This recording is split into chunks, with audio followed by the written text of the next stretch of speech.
చెప్పానంటే నేను ఎవరిని వెండట ప్రభుత్వం, మీరు గత ప్రభుత్వంలో మీరు పనిచేస్తుండొచ్చు, నాకు తెలియదు, నేను అన్నీ మర్చిపోతాను, గతం అంతా మర్చిపోతాను. ఇప్పుడు ఫ్రెష్గా ప్రారంభిద్దాం. నేను మిమ్మల్ని జడ్జ్ చేయను. నాకు ఇవ్వాల్సిందల్లా సుపరిపాలన ఇవ్వండి. తన మన అని భేదం లేకుండా అందరికీ సమాన న్యాయం చేయమని అంటే, అది జరగకపోతే మటుకు మళ్ళీ నా లాంటి వాడు వచ్చే రోడ్ల మీద తిరిగితే ఎవరికి నిద్రాహారాలు ఉండవు. అక్కడ దాకా తీసుకెళ్ళి, ఎందుకంటే నేను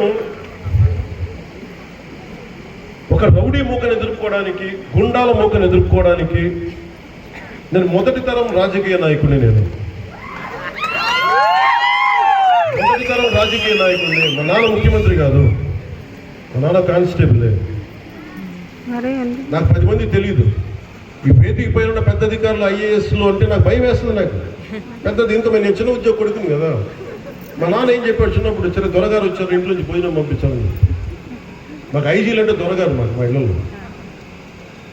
ఈ రోజుకి ఇన్ని కోట్లాది మంది నన్ను గుండెల్లో పెట్టుకున్నా, కేంద్ర స్థాయిలో నాకు పరిచయాలున్నా, నాకెప్పుడు అధికారులు పెద్దవాళ్ళు, లోపల అంత గౌరవం ఉంటుంది. కానీ గౌరవం నిలబెట్టుకోవాల్సిన అవసరం కూడా అధికారుల మీద ఉంది.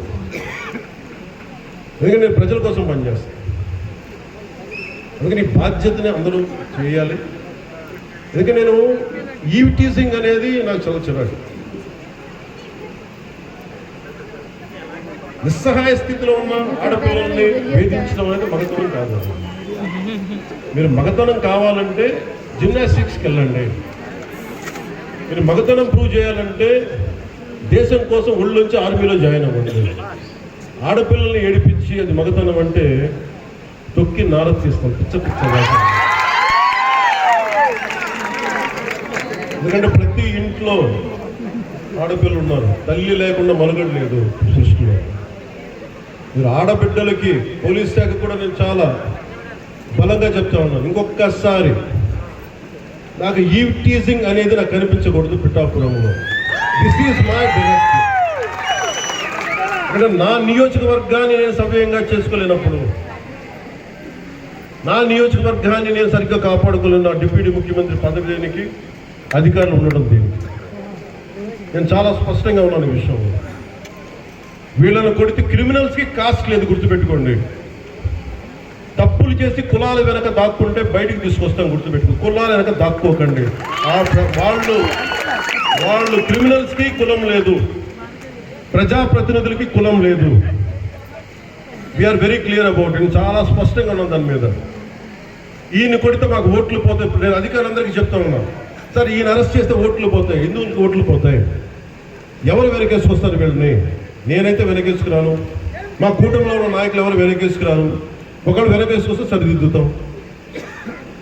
అంతేకాని నిస్సహాయంగా పవన్ కళ్యాణ్ బిడ్డలు బాగానే ఉంటారు, వాళ్ళు నాన్న రక్షించుకోగలరు. ఒక సగటు మనిషి, సగటు క్లర్క్, సగటు క్లాస్ 4 ఎంప్లాయ్, వాళ్ళని కదా సంరక్షించాల్సింది మనం. విఐపి ట్రీట్మెంట్ ఆగాలి ఇక్కడ, సగటు కామన్ మ్యాన్ ట్రీట్మెంట్ పెరగాలి. అది తిరుమలలో కావచ్చు, సగటు జీవితంలో కావచ్చు. ఇలా కాకుండా కూర్చోబెట్టి పోలీస్ 6 నెలల హనీమూన్ పీరియడ్ అయిపోయింది.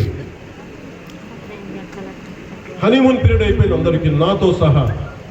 నాకు కూడా ఇంక లర్నింగ్ కూర్చోబెట్టి రివ్యూస్ అని వదిలేస్తాను. నేను నుంచో చోట రివ్యూ చేస్తాను, అవసరమైన చోట నిలబడతాం, కానీ రాష్ట్రం అంతా తిరుగుతాం.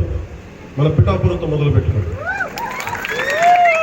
మీరు నన్ను నమ్మి గెలిపించారు, మీరు నన్ను, నేను మీకు నిలబడతాను, గుర్తుపెట్టుకోండి.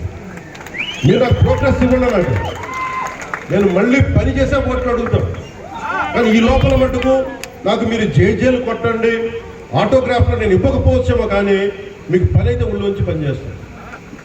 మీరు మొత్తం 5 సంవత్సరాల పాలన అయిన తర్వాత ఇంకొకసారి దానికి ఎమ్మెల్యేగా అవకాశం వచ్చింది ఇవ్వండి. లేదు నువ్వు మాకు నచ్చలేదు వదిలేయండి. మీరు అంత నిక్కచ్చిగా నాతో అంత నిక్కచ్చిగా. అందుకని నేను చాలా చాలా స్పష్టంగా ఉన్నాను.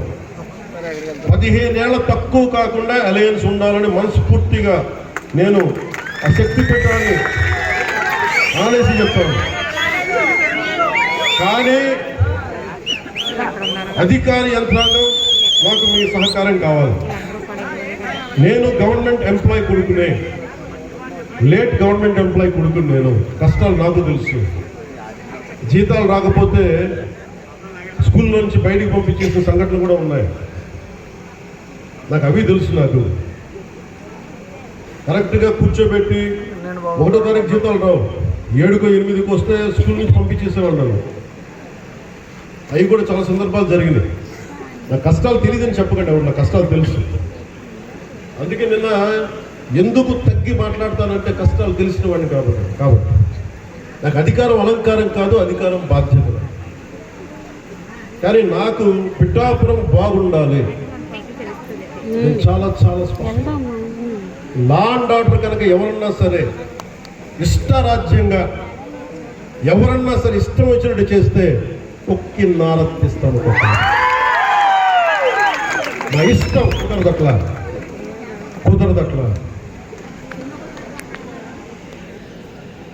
ఇది చాలా చాలా జాగ్రత్తగా ఉండాలి. నేను తెగించి వచ్చాను రాజకీయాల్లో, గుర్తుపెట్టుకోండి. గుండాలకి చంపేస్తానంటారు నన్ను. మొన్న అడవుల్లోకి వెళ్ళాలంటే నక్సలైట్లు మందు పాత్రలు పెడతారంటే పెడితే పెట్టండి, పేలిపోతాను. కానీ నేను ఆపలు నడక, అంత తెగించున్నాను. ఎందుకంటే నేను అభివృద్ధి కావాలి.